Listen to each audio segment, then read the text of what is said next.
The story begins with a depiction of a very large U.S. nuclear submarine advancing on its mission.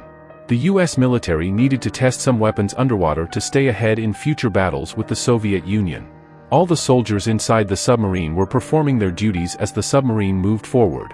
However, suddenly, they began receiving a strange signal on their radar. This signal was moving at such a high speed that none of the soldiers could have imagined it, as no fish or creature in the water could move at such speeds. The soldiers suspected it might be another submarine, but they couldn't hear the sound of its engines. The shocking part occurred when this unknown object started moving toward their submarine at an extremely high speed. The submarine's electronic systems began to fail, rendering the soldiers unable to see what was happening.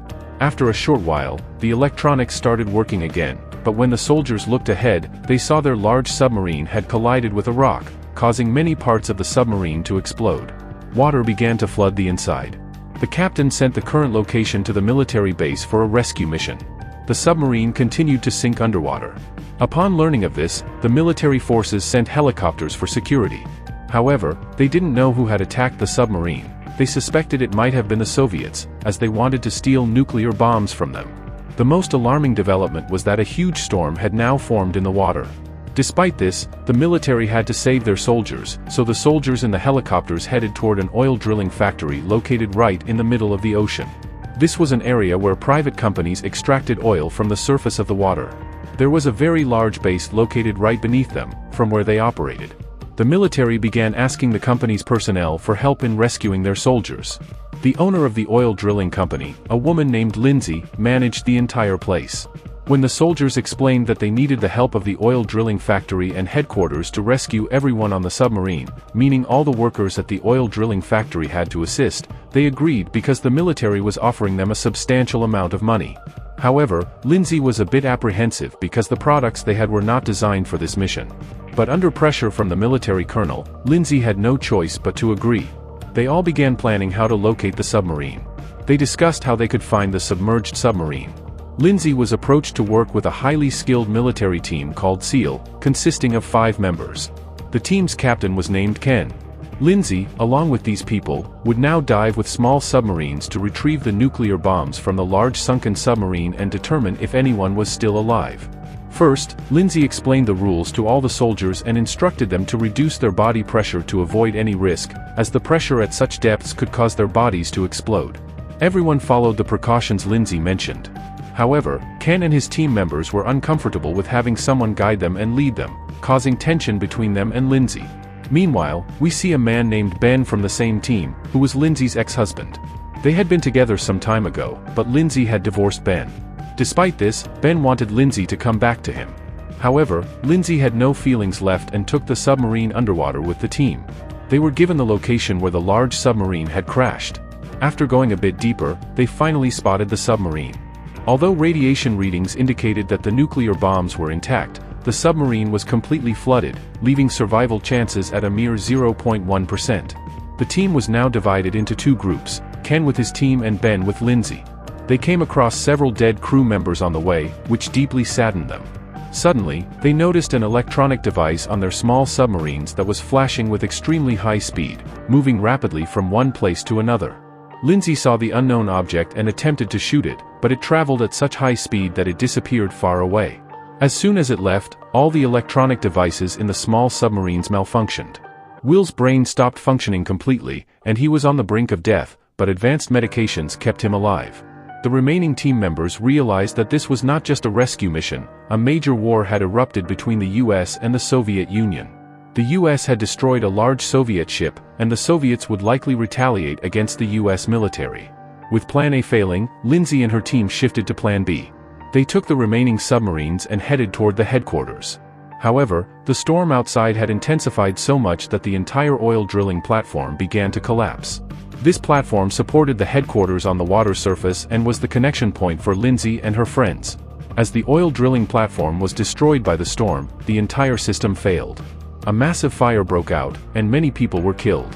With the headquarters badly damaged, Lindsay and her friends were unable to return. They now had only a limited amount of oxygen left, meaning they needed to act quickly or they would die. Lindsay went to the damaged headquarters to retrieve the backup power. Suddenly, her electronic device approached and touched the unknown object. The body of the unknown object seemed entirely liquid-like, and such unknown creatures had not been discovered before. The object, resembling a large jellyfish, disappeared within seconds. Fortunately, Lindsay managed to take a photo of the strange object, which she later showed to everyone at the headquarters. She explained that this was an unknown entity living in the deep parts of the water, which malfunctioned any electronic device that came near it.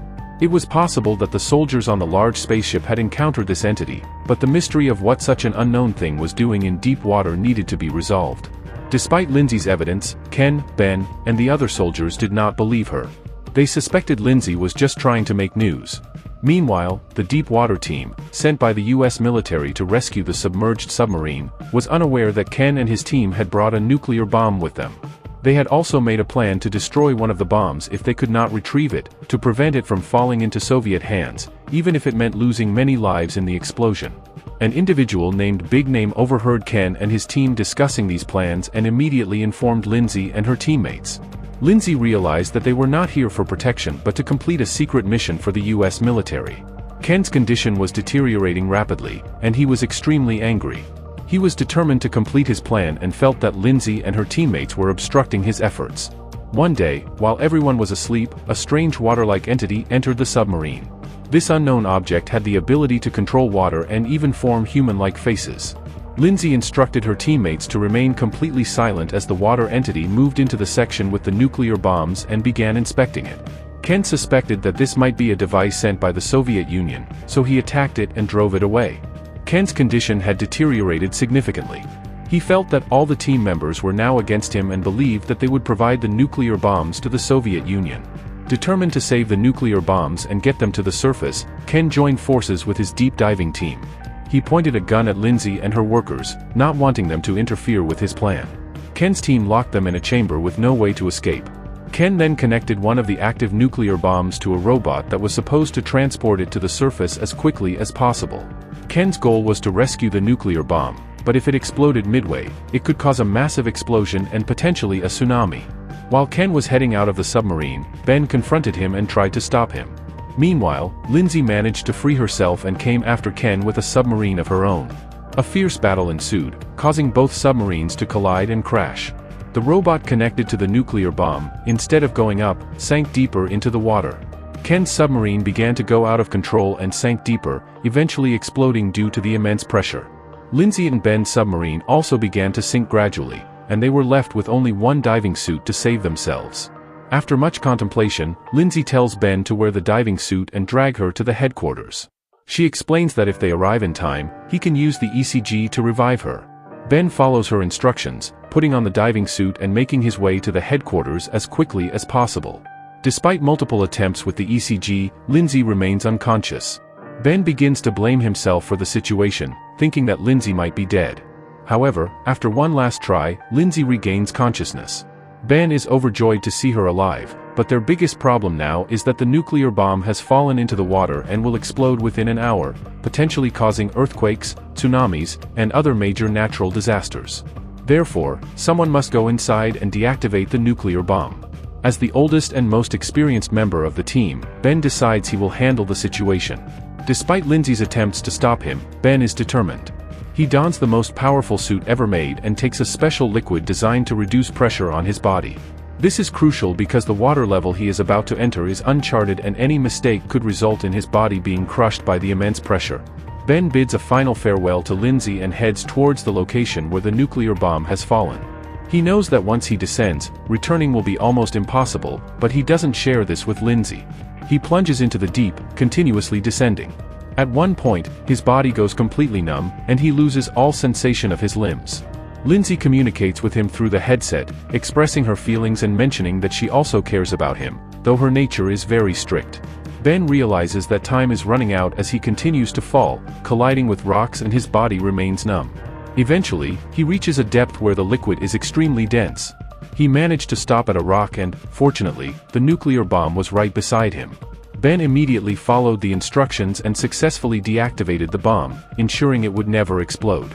After several hours with no response, Lindsay and her teammates began to fear that Ben might be dead. However, they eventually received a signal from Ben, who informed them that he had deactivated the bomb.